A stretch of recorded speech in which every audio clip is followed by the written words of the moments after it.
During the role play, Annalise is very reluctant to share significant details about the abuse in her home. However, she does provide information how her partner gets really upset when she cannot control the kids. Myself, as Paul, the social worker, hi Jenna, hi Annalise. Hi. Hi, my name is Paul. I'm a clinical social worker for the Ontario County Domestic Violence Department. Some of our roles here are to serve as specialist domestic violence services, which recognises and understands some of the challenges that an individual like yourself with children who experiences domestic and family violence may face. Look, we can provide you with support in relation to domestic violence and assist you with a disability support worker and any advocacy services. I'll be interviewing you today.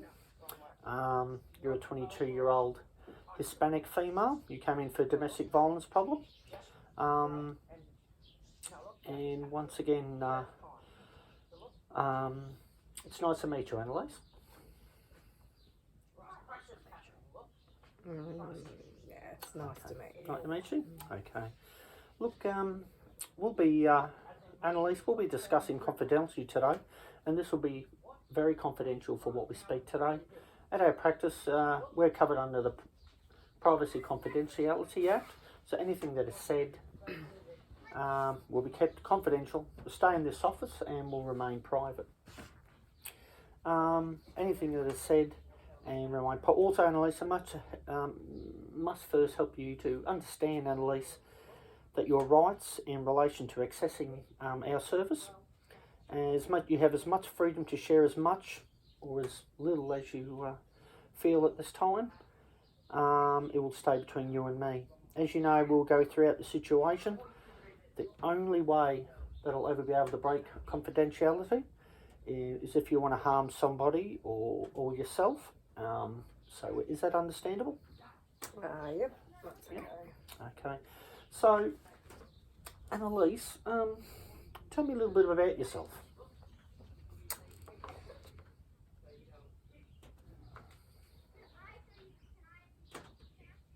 Alright, I'm in an abusive relationship.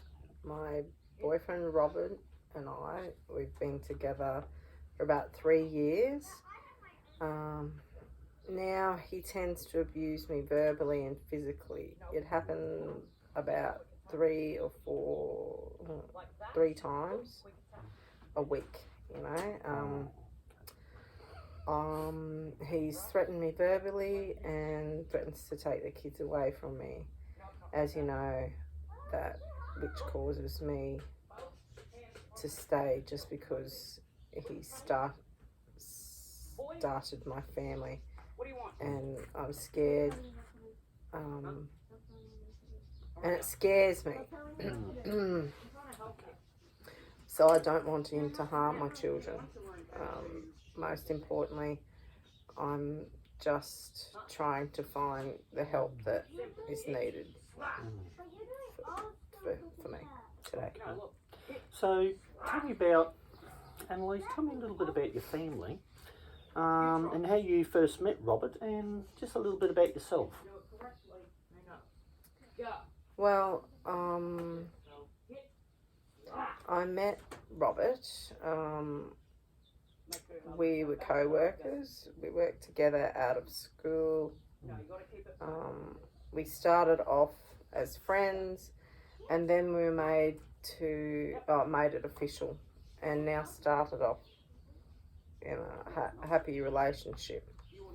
But then 2 years into a relationship, that's when he started to get get physical with me, and most of it led to jealousy. You know, he would get jealous and put his hands on me, and aggressively, mainly when he was drunk.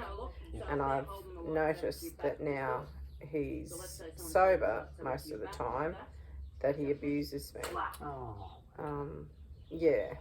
Then my family doesn't really know what's going on between him and myself, so I really can't really talk to them. It's just because I know, like I said, he's threatened me and my family without them really knowing that he scares me. Yep. And now you know that he would actually hurt you physically. That how do you feel like he might try to hurt you or the children? And in what way do you think he might ever try to hurt you in a way? What are some of the ways there?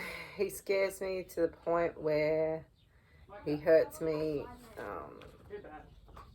to the point where like, you know, like breath air,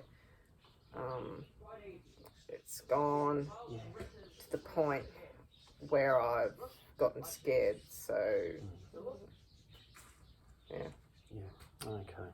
And have you spoken at all to your family about this at all, Annalise? No, I haven't. Just a friend, and I asked her to please keep it to herself. And during this time of abuse, have you ever sought help at all in regards to this? No. Okay. Have you? So you've not done a thing about it, but you know that you might have to. Yep. And emotionally, how do you feel, Annalise, when this abuse occurs? How do you feel about it emotionally when it's happening?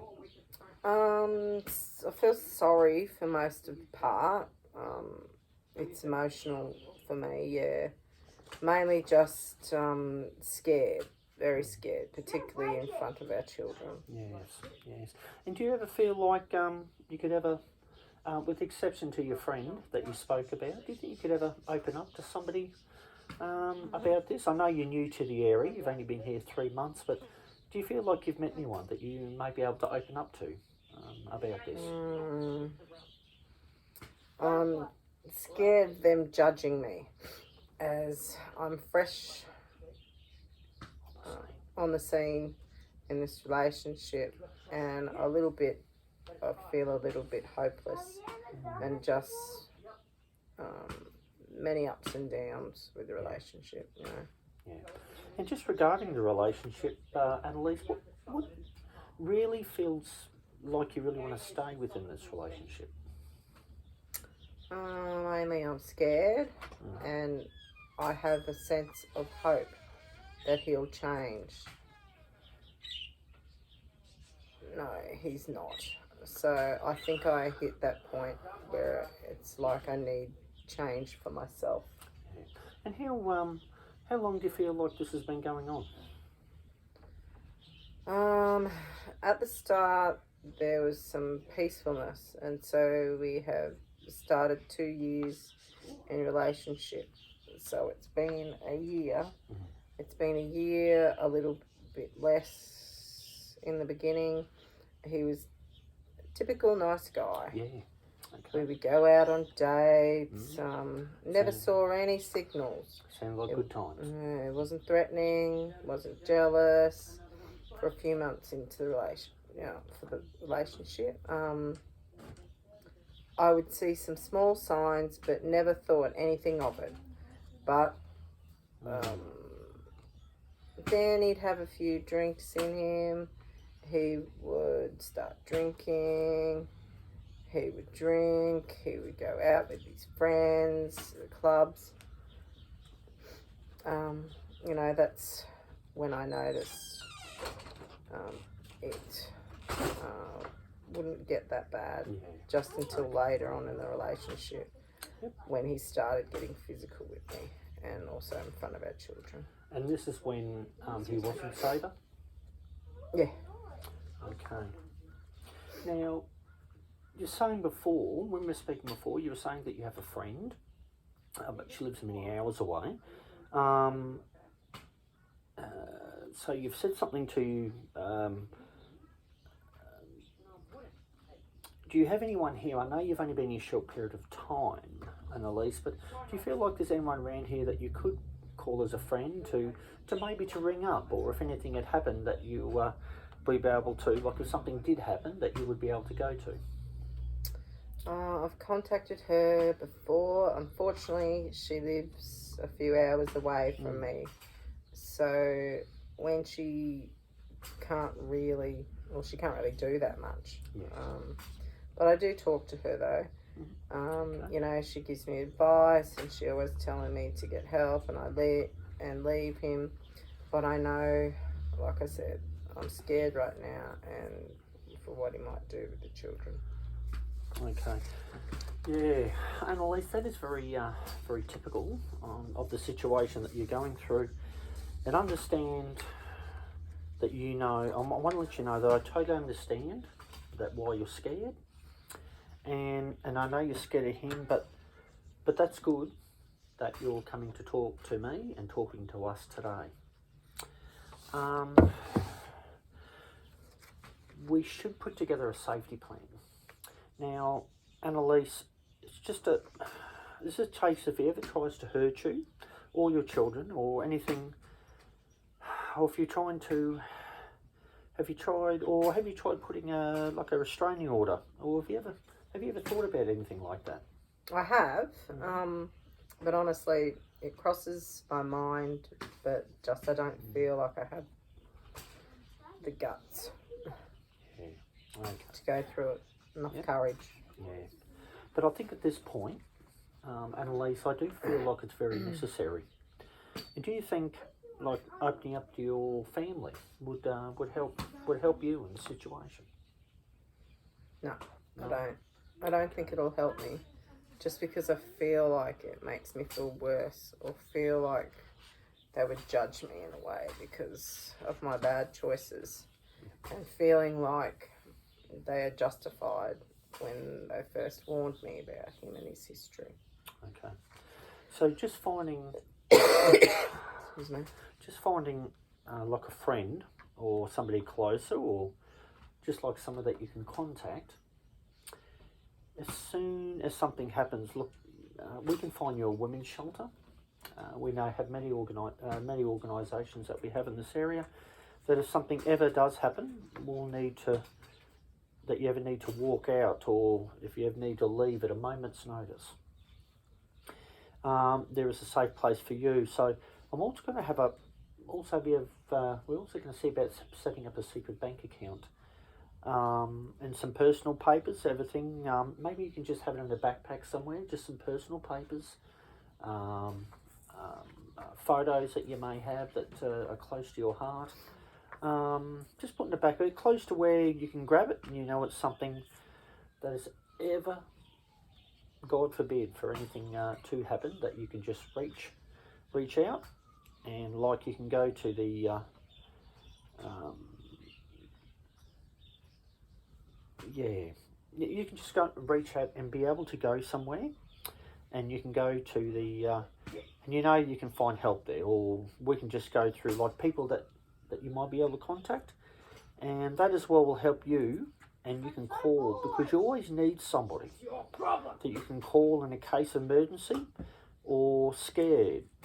And since you thought he would harm you, and he has harmed you, you've described it to me before, we can put you in touch with a local women's shelter. They've also got a 24-hour hotline. That's included in the pamphlet that I handed to you. Or you can ring 000. And staying in that abusive relationship, that's where it starts with you, and it starts where you meet this new guy. He's very sweet, and you don't see it coming. The signs are not there, but he does say, and now he's apologised to you, and he said he won't do it again. What. You can sort of see where this pattern is going, can't you, Annalise? Yeah. I know when it leads to him putting his hands on me, he'll apologise or promise me and it won't happen again. But, it just does. It happens all over again and again. Have you ever talked to him about leaving?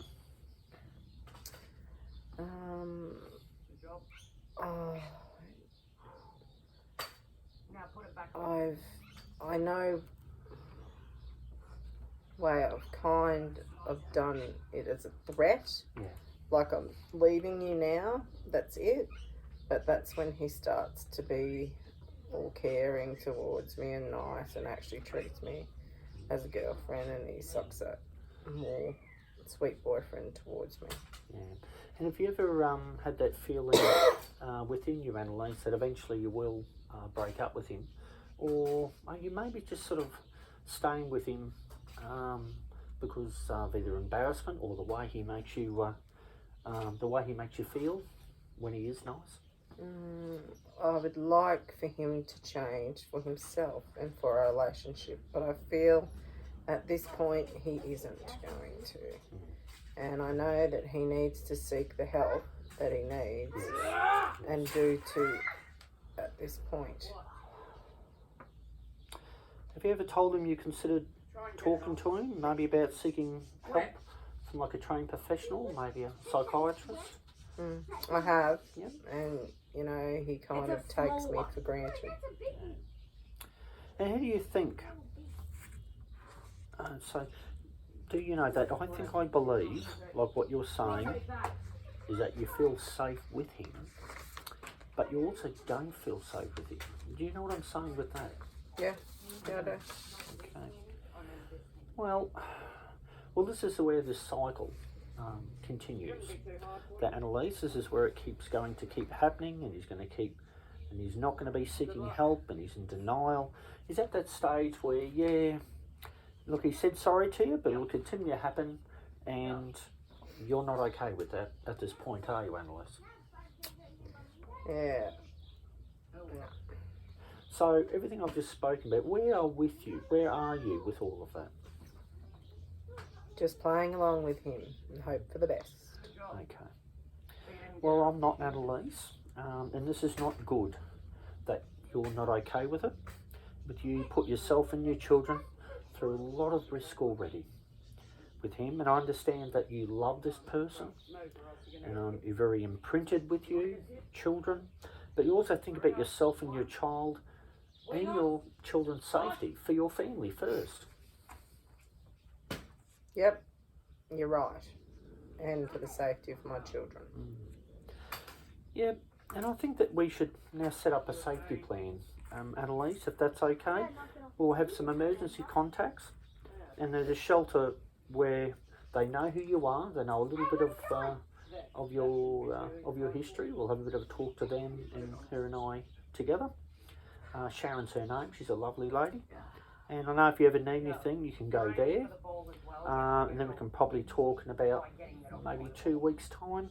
And we can set up another meeting, and then we can have another meeting after that.